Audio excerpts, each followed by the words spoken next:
Hello friends, ఈ వీడియోలో మనం difference between compiler and cross compiler గురించి డిస్కస్ చేద్దాం. ఫస్ట్ కంపైలర్ ఏంటంటే, కంపైలర్ ఎందుకు యూజ్ చేస్తామంటే జనరల్గా మనం సిఎస్సి వాళ్ళు ఏం చేస్తారంటే సాఫ్ట్వేర్స్ అన్నీ కంపైలేషన్ చేస్తారు.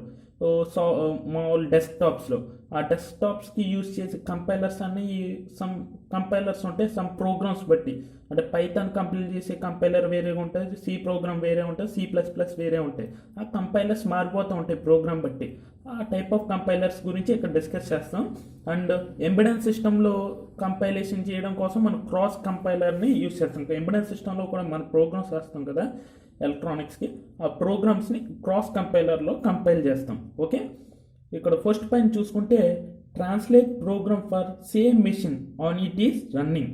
అంటే ప్రోగ్రామ్ ట్రాన్స్లేట్ చేస్తుంది ఫర్ సేమ్ మెషిన్. ఏంటంటే కంప్యూటర్లో ప్రోగ్రామ్ ట్రాన్స్లేట్ చేస్తాం ఫర్ సేమ్ మెషిన్, కంప్యూటర్ కోసమే, ఆన్ ఇట్ ఈస్ రన్నింగ్. ఓకేనా, కంప్యూటర్లో ప్రోగ్రామ్ కంపైల్ చేస్తాం, కంప్యూటర్లో యూజ్ చేయడం కోసమే కంపైల్ చేస్తాం అనమాట.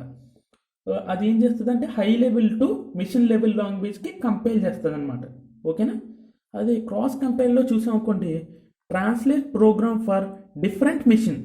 డిఫరెంట్ మిషన్ అన్నాం, డిఫరెంట్ మిషన్ అంటే అదర్ మిషన్ అనమాట. అంటే మనం కంప్యూటర్ కోసం దీన్ని కంపైల్ చేయట్లేదు, మనం దేనికోసం కంపైల్ చేస్తున్నాం, ఎంబెడెడ్ సిస్టమ్ హార్డ్వేర్ కోసం మనం కంపైల్ చేస్తున్నాం. Other than the platform. Other than the platform అంటే కంప్యూటర్ కాకుండా వేరే ప్లాట్ఫామ్, వేరే మిషన్ కోసం క్రాస్ కంపైలర్ అన్నది యూజ్ చేస్తున్నాం. Okay, it is used to build program for same system. ఓకేనా, సేమ్ సిస్టమ్ అంటే and OS it is install programs దీనికోసం సేమ్ సిస్టమ్ కోసం, అంటే సిపియు కోసమే, డెస్క్టాప్ కోసమే మనం ఈ కంపైలర్ని యూజ్ చేస్తాం. It is used to build program for other system. Other systems అంటే ఏఆర్ఎం, ఏవిఆర్ అన్న అట్ల కోసం. మళ్ళీ ఇంకా ఏంటి, మనకి ఆర్డినోస్ ఉంటాయి, కంట్రోలర్స్ ఉంటాయి, వాటి కోసం మనం దీన్ని యూజ్ చేస్తాం క్రాస్ కంపైలర్స్ని. It is depending on system and OS. System and OS బట్టి మనకు కంపైలర్స్ మారిపోతూ ఉంటాయి. కొన్ని కంపైలర్స్ మనం విండోస్లో రన్ అవుతాయి, కొన్ని కంపైలర్స్ లైనక్స్లోనే రన్ అవుతాయి. ఎప్పుడైనా సిఎస్సి వాళ్ళని అడిగితే వాళ్ళు చెప్తారు కొన్ని ప్రోగ్రామ్స్ లైనక్స్లోనే ఎగ్జిక్యూట్ అవుతాయి, కొన్ని ప్రోగ్రామ్స్ విండోస్లో కూడా ఎగ్జిక్యూట్ అవుతాయి. ఓకేనా, అలా డిఫరెన్స్ ఉంటుంది. బట్ క్రాస్ కంపైలర్కి వచ్చామనుకోండి, అది independent on system and OS. System independent అనమాట, మనకి సిస్టమ్ మీద అండ్ సిస్టంలో రన్నింగ్ అవుతున్న ఈ ఓఎస్ మీద డిపెండ్ అయ్యి ఉండదు ఈ కంపైలర్.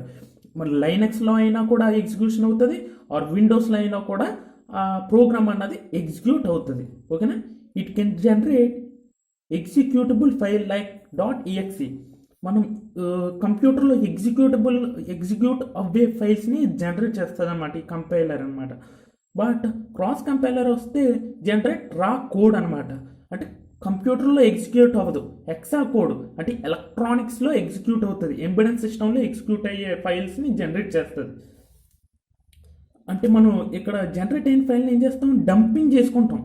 ఓకేనా, డంపింగ్ చేస్తాం కదా, కంప్యూటర్లో కంపైల్ చేసిన తర్వాత జనరేట్ అయిన ఫైల్ని మనం ఎక్విప్మెంట్లో డంపింగ్ చేసి మనం చెక్ చేసుకుంటాం.